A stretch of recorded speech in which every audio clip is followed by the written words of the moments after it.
with this case?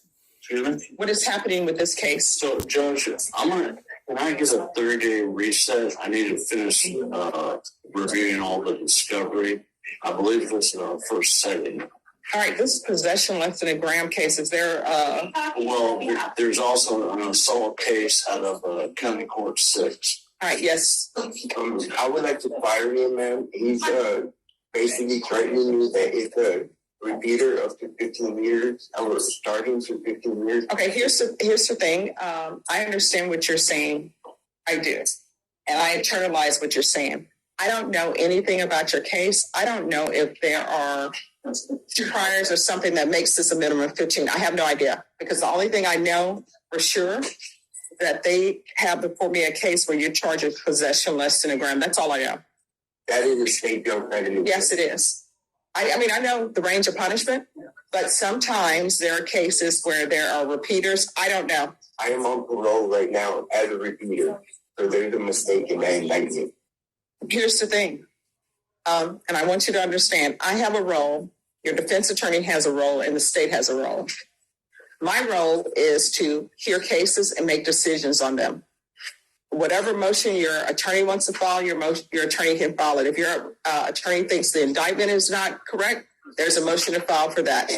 So, I have filed for a motion to suppress evidence and illegal arrest.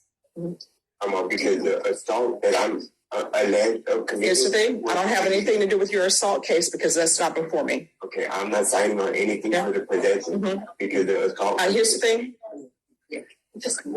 I understand that this is your life, right? Yes, it is my life. And you're trying to say a lot of things, and you want to say a lot of things to me. But I want you to listen to me just briefly, all right? And then once I tell you this, if there's something you still want to say to me, you're more than welcome to say it. Yes, sir. All right, first thing, with regards to your attorney is appointed by a system called the will. And what ends up happening on the will is an attorney has to have specific qualifications to be allowed to be on the will to represent you on this state jail for felony. That's number one. Number two, the will has chosen this to be your attorney. So if you want another attorney, you'll have to hire one. That's number two. Number three, the only thing I know about this case is you're charged with possession less than a gram. You say you file motions. The person who has to file motions in your case is your attorney. Now, if your attorney, will you listen? Yes, ma'am. Sorry. Then I'm not saying listen to me, and then if there's something you wish to say, then I will listen. Now, your attorney is the person who's to file motions for you. If you have filed motions and your attorney wants to adopt those motions and have them heard, then the court will hear them. But that's where we are. Now, what would you like to say after I've said what I've said, and hopefully you've internalized it? My question is, can you be trialed as a repeater twice? Here's the thing. If you, and I'm not supposed to give you the hypothetical situations because I don't know all the facts of your case, but this is what I can tell you. If you end up going to prison and you went to prison as a repeater, the fact that you went to prison as a repeater, depending on the type of case, can be used to make you a repeater again. So, for example, let's say someone is charged with burglary habitation and they've been to prison before. And when they go to prison for the second time, they use that burglary of a habitation to make them a repeater. And let's say they sentence them to 20 years and they go as a repeater. And then let's say they come back and they pick up a new case and it's a new felony. And let's say that's a third-degree felony. And let's just say it's a drug case. And that person has already gone to prison as a repeater. The state, if they want to, they can use that repeater that they've already gone to prison for. They can use it again. So the fact that you've been sent to prison as a repeater or as a habitual, and if you pick up new charges, they can keep using that same repeater paragraph that you've already went to prison for. So your criminal history is like a credit report. And you know how your credit report, sometimes stuff comes off your report within 10 years or 15 years? In criminal cases in Texas, they don't come off your criminal history report. It's there. So that's where you are. Now, mind you, I can't speak to your case specifically because I don't know it, and I'm not going to interfere with your relationship with your attorney. You understand? Yes, ma'am. All right. So, Ms. Ferguson, on Mr. Guzman, I'm going to give you all a 30-day reset, and after that, we'll be headed to trial if that's what anybody wants. Ms. Ferguson, can I have a 30-day reset on Mr. Guzman? I can do March 27th. All right, so we're going to come back on March 27th. State, on Mr. Guzman, I'm going to need you to be prepared to make an offer off docket before March 27th. I'm looking at an offer today. All right, if you'll make an offer today, and March 27th then will be your plea deadline date. So the state is going to tender an offer to you, and you can make a decision on whether or not you want to accept that offer, Mr. Guzman. All right, thank you. All right, thank you, Judge. All right. All right. So, Mr. Villarreal, we're not on the record, but I see here that you haven't been reporting. Have you been using? No. I'll come out clean. Well, no, I mean, of course you're going to come out clean. You're at the jail unless they're making drugs at the jail, which I know sometimes they do. But my concern is that you're not reporting. So if there's no reason for you not reporting, then maybe we need to go forward on the motion to revoke, and maybe you need to go to prison. Well, I mean, you say no, but according to this, you're not reporting. And we're not on the record. I'm not taking any of it as true. If we were to go on the record, I would keep an open mind, but I'm just going by what's on this motion to revoke. And probation, I take it very seriously. I'm not the person who placed you on probation, but you're not doing what you're supposed to be doing. And so what's the reason for that?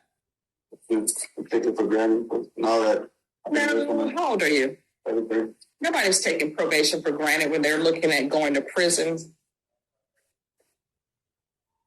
for 5 years, unless you're like 17 or 18 and you're just like, oh, that I understand, but your age, no. So why are you not reporting? And why are they asking for a TAP evaluation for you? I know, guess I'm taking it serious. Here's the thing. You need to be honest with me. And let me just tell you why you need to be honest with me. Because I'm trying to set conditions so that you can be successful. I know your attorney wants you to be successful. Nobody here, obviously the state wants you to be successful. Otherwise, they'd be asking that you just be sent to prison. So there are limited resources and limited funds.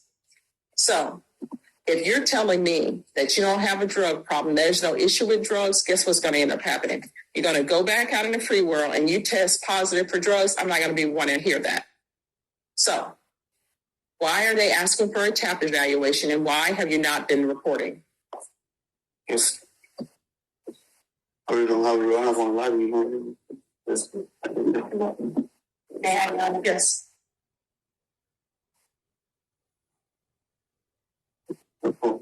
didn't have alcohol anonymous, but All right, so why are we pretending like problems don't exist? Let me just tell you, everybody who has a motion to revoke file, obviously there's a problem, because otherwise they wouldn't have a motion to revoke. Everybody who's on probation, obviously they have a problem because they wouldn't be on probation. Everybody who's going to prison, obviously they have a problem because they wouldn't be going to prison. So for probation to have filed a motion to revoke against you, that's telling me there's a problem. And what I can see in the motion to revoke, the problem is you're not reporting, and you are an adult, you're in your 30s, and you're pretending like you're not taking this seriously. I mean, if you want to, today only, if you want to, I'll send you to prison for 3 years, if that's what you want.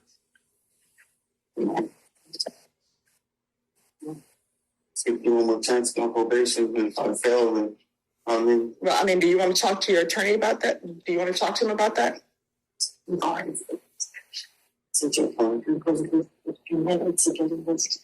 Successful. I'm just doing one try. You know what I mean? Because, I mean, otherwise, what's going to end up happening? They're asked that the motion to be withdrawn and that you be given a TAP evaluation in custody. I will allow him to have the TAP evaluation in custody, but it seems like he's going to say he doesn't have a problem, and TAP is going to say there's no problem. I think that there may be some indicators for at least alcohol issues, Your Honor. All right, this is what I'm going to want. I'm going to want TAP evaluation while in custody. Follow the TAP recommendations. If the TAP recommends inpatient treatment, We'll start with outpatient treatment. I'm going to want field visits 2 times per month. And the previous judge didn't put this in here. I'm going to want proof of employment within 30 days of release. There's to be no employment as a home health care provider or with minors.